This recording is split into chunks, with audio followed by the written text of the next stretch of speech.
بسم اللہ الرحمن الرحیم۔ السلام علیکم۔ اسٹیج پر فقیر محمد کا نام پکارا گیا تو وہ آہستہ سے اٹھ کر اسٹیج کی طرف چل دیا۔ فقیر محمد شکل سے بھی فقیر ہی لگتا تھا، غربت اس کے چہرے پہ گویا چسپا تھی۔ ایک مل میں کام کرتا تھا اور تنخواہ کی چرس پی جاتا یا تھوڑا بہت گھر دے دیتا۔ تنخواہ میں گزارا کہاں ہوتا بھلا، تو کبھی کسی سے ادھار مانگتا۔ اب تو لوگ ادھار بھی نہیں دیتے تھے۔ 2 بچے اور بیوی تھی، بیوی صابر تھی، جو بھی دے دیتا اسی میں گزارا کر لیتی۔ وہ اسٹیج کی طرف چلا تو لوگوں میں چیمگوئیاں شروع ہو گئی۔ ہر کسی کا یہی خیال تھا کہ یہ اس بار بھی انکار کر دے گا۔ یہ مل مالکان کی طرف سے ہر سال کسی ایک خوش نصیب ورکر کو حج پہ بھیجنے کی تقریب تھی، جس میں پچھلے 2 سال کی طرح اس سال بھی فقیر محمد کا نام ہی آیا تھا۔ پچھلے 2 سال حج پہ جانے کی بجائے فقیر محمد نے حج کے خرچ کے پیسے لے لیے تھے اور اس سال پھر اسی کا نام نکل آیا تھا۔ اس چرسی کے نصیب میں بھلا اللہ تعالیٰ کے گھر کی زیارت کہاں؟ یہ حاجی وحید حسن تھا جو اپنے ساتھیوں کو کہہ رہا تھا۔ حاجی وحید 6 ماہ پہلے عمرہ کر کے آیا تھا اور اب اپنے نام کے ساتھ حاجی بھی لکھتا تھا، حالانکہ حاجی صاحب وہاں جا کر آنے کو دل ہی نہیں کرتا کسی کا بھی، اور یہ بدقسمت جانے کی بجائے پیسے لے لیتا ہے۔ یہ شیخ ایوب تھا جو حاجی وحید سے مخاطب ہوا۔ یہ بھی عمرہ کر چکا تھا اور شاید جتانا چاہ رہا تھا کہ میں بھی حاجی ہوں۔ فقیر محمد اسٹیج پر پہنچ گیا تھا۔ مل مالک شیخ عمر نے اسے مبارکباد دی اور کہا، بھائی فقیر محمد تیاری کر لو۔ فقیر محمد نے ایک نظر اپنی کولیگز پر ڈالی اور آہستہ سے بولا، میں حج پر نہیں جاؤں گا، مجھے پیسے دے دو۔ وہاں موجود تمام لوگوں کو شاید اسی جواب کی توقع تھی، کسی کے چہرے پر بھی حیرانگی نہیں تھی۔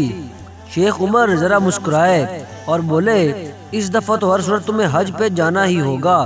فقیر محمد جناب میں کیا کروں گا حج پہ جا کے، آج مجھے پیسے دے دیں۔ فقیر محمد نے دھیمی سی آواز میں کہا، نہیں فقیر محمد، اس بار تمہیں حج پہ جانا ہی ہوگا۔ شیخ عمر بھی گویا اسے بھیجنے کا تہیہ کر چکے تھے، مگر فقیر محمد کا ایک ہی جواب تھا، جناب میں کیا کروں گا جا کر، میں گنہگار آدمی ہوں، میرا کیا کام وہاں، اور پیسے بھی صاحب جی مجھے پیسوں کی ضرورت ہے۔ ٹھیک ہے، اگر تم حج پر جاؤ تو پورے سال کی تنخواہ بونس کے طور پر دوں گا۔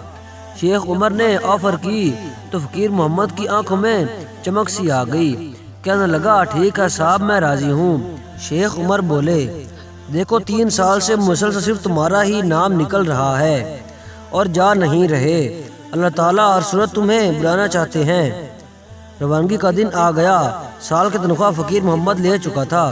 گھر والوں اور جو ایک دوسرے جاننے والے تھے ان سے مل کر فقیر محمد حج پر نکل گیا۔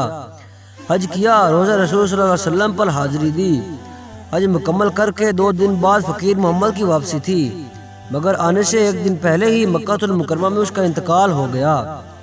اس کے گھر اطلاع دی گئی اور اس کی بیوی سے اجازت لے کر اس کو دنیا کے دوسرے بہترین قبرستان جنت المعلی مکہ میں دفن کر دیا گیا۔ جس نے سنا حیران ہوا کہ ایک گنہگار کے ایسے نصیب، مگر کیسے، ایسا کیا عمل تھا اس کا۔ کچھ دن بعد مل مالک شیخ عمر فقیر محمد کی بیوی کے پاس تعزیت کے لیے گئے تو اس کی بیوی سے پوچھا، بہن ایسا کون سا عمل تھا اس کا کہ 3 سال مسلسل اسی کا نام نکلا آیا تو دفن بھی وہیں ہوا۔ اس کی بیوی نے کہا، صاحب جی میں اور تو کچھ نہیں جانتی، مگر ایک عمل اس کا جانتی ہوں، شاید اسی کے سبب یہ رتبہ ملا ہو۔ اسے کہنے لگی، ہمارے محلے میں ایک بہت ہی نیک نمازی پاکیزہ اور پردے دار جوان بیوہ ہے، اس کی 3 چھوٹی بچیاں ہیں۔ جب اس کا خاوند فوت ہوا تو وہ بیچاری لوگوں کے گھروں میں کام کرنے لگی۔ وہ عزت دار پردے دار عورت تھی، ہر جگہ اسے برے لوگ کی وجہ سے کام چھوڑنا پڑا۔ اس نے بھوک قبول کر لی۔